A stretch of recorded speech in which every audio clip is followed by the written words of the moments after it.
हर दौर में जो भी शख्स बावकार होता है, बाइज्जत होता है, किसी मनसब पे फायज होता है, चाहे वो मनसबे सयादत हो या मनसबे क़यादत हो या मनसबे सियासत हो या मनसबे तदरीस हो या मनसबे इमामत हो या कुछ भी ना हो, तो कम से कम मुआशरे में उसका अच्छा मकाम हो, तो बहरहाल लोग हसद करने वाले पैदा होते हैं, तरह तरह के तानो तशनी लोग करते नज़र आते हैं।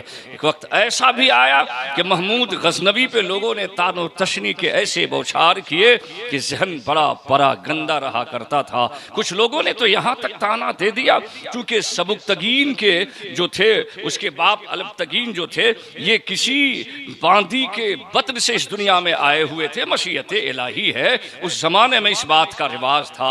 मगर ये कभी याद रखिएगा, कभी किसी को तानो तशनी न दी जाए कि तू तो फला की इसकी का लड़का है या फला औरत से तुम्हारी पैदाइश हुई है, ये तानो तशनी किसी को न दी जाए। या बाप बेनमाजी सा तुम्हारा, इससे उससे तुम्हारी पैदाइश हुई, इसलिए तुम्हारे अंदर ये बातें आ गई है। ये चीजें कहने की और सुनने की बातें नहीं है, बोलना भी नहीं चाहिए इंसान को। मगर उस जमाने में ऐसे भी लोग थे, चूंकि इनके फतूहात से नाला होकर के इस तरह के मिजाज लोगों ने बना रखा था। कहना शुरू कर दिया था कि लगता ये है कि ये सुबुक्तगीन का लड़का नजर नहीं आता है, ये कोई और तो नहीं है जिसका खमीर इसके अंदर शामिल है।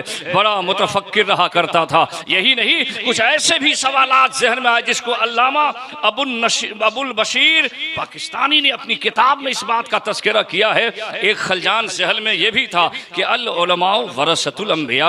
ये अजीब सवाल है कि अंबिया के वारिस उलमा हैं, कैसे वारिस हैं? अरे उलमा नबी का तो की विरासत उस जमाने में तकसीम नहीं हुई है, उम्महातुल मोमिनीन महरूम कर दी गई हैं, किसी को कुछ मिला नहीं है, तो आखिर कैसे वारिस हो गए? और उलमा दिरहमो दान दिनार तो छोड़ते नहीं है, आखिर विरासत कैसे मिली है और कैसे उलमा वारिस हैं? ये भी खलजान जहन में था। उस जमाने में भी वही एतजाल का जमाना जो मामून रशीद से पैदा हुआ था, वो फिरक़े मुतज़लिया का असर उस जमाने में गजनी की सरजमीन तक भी आ चुका था। जोहनिया फिरका भी उस जमाने में पैदा हो चुका था। ये इख्तिलाफात उस जमाने में हो रहे थे।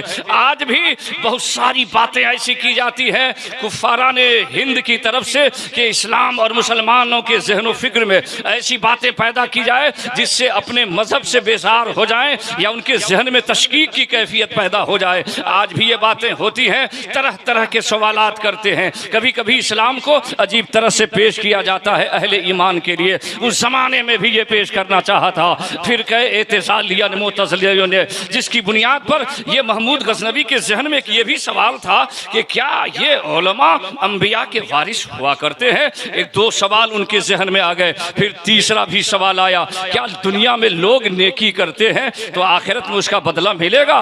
गुनाह करते हैं आखिरत में कैसे मिलेगा? याद रखिएगा, कुछ फिरके उस जमाने में, जब इमाम बुखारी के जमाने में भी ऐसा फिरका पैदा हो सकता है जो नामे अमाल के वजन किए जाने पर इख्तिलाफ पैदा कर सकता है, तो इस जमाने में क्यों नहीं हो सकता है? उस जमाने में भी यही वजह है कि इमाम बुखारी ने सबसे पहली हदीस इन्नमल अमालु बिन्नियात, अमाल की हदीस लाई है, और सबसे आखिर में बाब यौम नज़ुल मवाज़ीन अल क़िस्त लियौमिल क़ियामा कि अमाल बंदों के तौले जाएंगे। उस ज़माने में भी ऐसा फ़िरका पैदा हुआ था कि अमाल के वज़न किए जाने का लोग इख्तिलाफ कर रहे थे और अहले इस्लाम को शक और शुबह में मुब्तला कर रहे थे। महमूद गजनवी के ज़माने में भी कुछ लोगों ने महमूद गजनवी के जहन में ये बात डाल दिया कि जानते हैं कि दुनिया में जो खैर करता है वो दुनिया में ही बदला पा जाता है, आखिरत से इसका कोई ताल्लुक नहीं है। जो दुनिया में बुराई करे दुनिया में ही उसका बदला मिल जाता है, आखिरत से इसका कोई ताल्लुक नहीं है। ये तीन तरह के सवालात उसके जहन में गूंज रहे थे, लेकिन बड़ा बेचैन बेकरार था। न रात में नींद आती है, न करीब इत्मीनान से सोता है। फतूहात का सिलसिला जारी है, चाहे वो मुजाहिदा कर रहा हो या रात में इबादत कर रहा हो या घर की छत और महल की छत पे टहल रहा हो, मगर उसे सुकून नहीं मिल रहा था। मगर जानते हैं एक दिन इनकलाब आया है। मस्जिद से मुत्तसिल एक मदरसे का हुजरा था, यही महल से मुत्तसिल एक मस्जिद थी और उसी मस्जिद में मदरसे का हुजरा भी था जहाँ कुछ तलबा रहा करते थे। आज की तरह न बिजली का एहतमाम था, न लाइट का एहतमाम था, न जनरेटर का एहतमाम था। अब तो बड़े मदारिस में जनरेटर का भी एहतमाम कर दिया जाता है ताकि तालिबे इल्म को किसी किस्म की पढ़ने की तकलीफ न हो सके। चुनांचे उस जब टहलते हुए रात में बेचैनी और बेकरारी के साथ छत पे टहल रहा था अपने महल के अंदर, तो उसने ये देखा कि मस्जिद के हुजरे से एक तालिबे इल्म निकला है और निकलने के बाद दौड़ कर आया है महल के खिड़की के करीब, जिस खिड़की से कुछ रोशनी छन करके बाहर आ रही थी। दौड़ा हुआ बगल में किताब दबाया था, खोलता है किताब, कुछ लाइनें पढ़ता है, फिर हुजरे में चला गया है। कुछ देर फिर के बाद फिर वो तालिबे इल्म आया है और आने के बाद फिर वो कुछ देर पढ़ता है और चला जाता है। फिर तेबारा कुछ देर हुजरे में रहा, बाहर आया और चला आया। चुनांचे इसने उसको बेकरार कर दिया है। रात में सोता है, सोया तो जरूर है मगर मुकद्दर जाग रहा था। सोया जरूर है, नसीबा उरूज पे था। सोया जरूर है, आकाए नामदार की ज़ियारत होती है ख्वाब में, और ख्वाब में एक जुमला सरकार ने ऐसा इरशाद फरमाया कि सारे शकूक व शुबहात महमूद गजनवी के जहन से दूर हो गए। सरकार ने इरशाद फरमाया, जानते हैं अभी नहीं बल्कि दूसरे दिन उस तालिबे इल्म को बुलाया गया कि महल के अंदर हाजिर किया जाए। तालिबे इल्म घबराया हुआ था, कांप रहा था कि आखिर होगा क्या। बादशाह वक्त ने बुलाया है जो अदल इंसाफ का भी पैकर है और जाहो जलाल का भी पैकर है। ऐसा नामवर बादशाह हमें अपने दरबार में बुला रहा है। वजीर को भेज करके बुलवाया था और कह देना वही तालिबे इल्म आए जो रात में उठकर बार बार आकर रोशनी में पढ़ रहा था, उस तालिबे इल्म को लाया गया है। तालिबे इल्म आया है कांपता हुआ।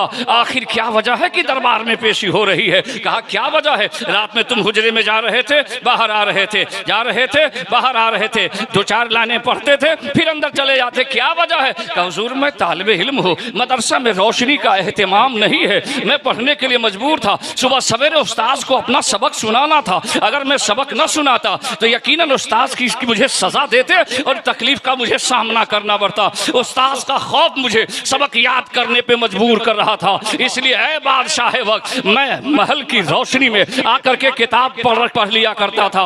उसी वक्त महमूद गजनवी रहमतुल्लाह अलैह ने वजारत को हुक्म दिया वजीरों को कि ऐ वजीर कल से इस मदरसे में और मस्जिद के हुजरों में तेल का इंतजाम शाही खजाने से किया जाए, रोशनी का एहतमाम भी किया जाए ताकि जो तालिबे इल्म जब तक पढ़ना चाहे पढ़ता रहे। दिन गुजर गया है, रात आती है, महल में आकर सोता है, बिस्तर इस्तिराहत में सो गया, ख्वाब तो आ गई, नींद तो आ गई है, मगर जानते हैं ख्वाब में देखता ये है कि सोया है बज़ाहिर, मुकद्दर जाग रहा है। सरवरे कायनात फख्रे मौजूद जमाले जहां आरा के साथ ख्वाब में तशरीफ लाए और इरशाद फरमाते हैं, ऐ सुबुक्तगीन के बेटे तूने मेरे वारिस के लिए रोशनी का एहतमाम किया है, तेरी बख्शिश की जमानत मैं लेता हूं। एक जुमला है, सुबुक्तगीन के बेटे, मसला हल हुआ कि लोग अगर मुझे शक में डालते हैं कि तुम्हारे बाप का नाम क्या है, हुजूर ने फरमा दिया कि मैं सुबुक्तगीन का बेटा हूँ। लोग ये कहते हैं या मेरे जहन में खलजान था कि मैं तलबा ये उलमा नबी के वारिस कैसे हैं। सरकार ने फरमा दिया तालिबे इल्म के ताल्लुक से कि ये मेरे वारिस हैं और ये भी फरमा दिया कि मैं बख्शिश करवाऊंगा और जमानत लेता हूँ तेरी बख्शिश की। चुनांचे ये जहन साफ हो गया कि दुनिया में जो भलाई करता है आखिरत में रब्बे जुल जलाल उसका बदला अता फरमाता है। ऐ लोगों बताना मुझे मकसूद ये है कि महमूद गजनवी के फतूहात का सिलसिला अगर देखें और तारीख पढ़ें तो तारीख से भरी हुई है उनकी दास्तान, मगर बख्शिशो जमानत का और निजात का जरिया बना है तो एक तालिबे इल्म के लिए रोशनी के एहतमाम करने का जरिया बना है। इसलिए खुश नसीब है वो अफराद जो तलबा के लिए मुदर्रिसीन के लिए रोशनी का भी एहतमाम करते हैं, खाने का भी एहतमाम करते हैं और दिगर जरूरियात का भी एहतमाम करते हैं।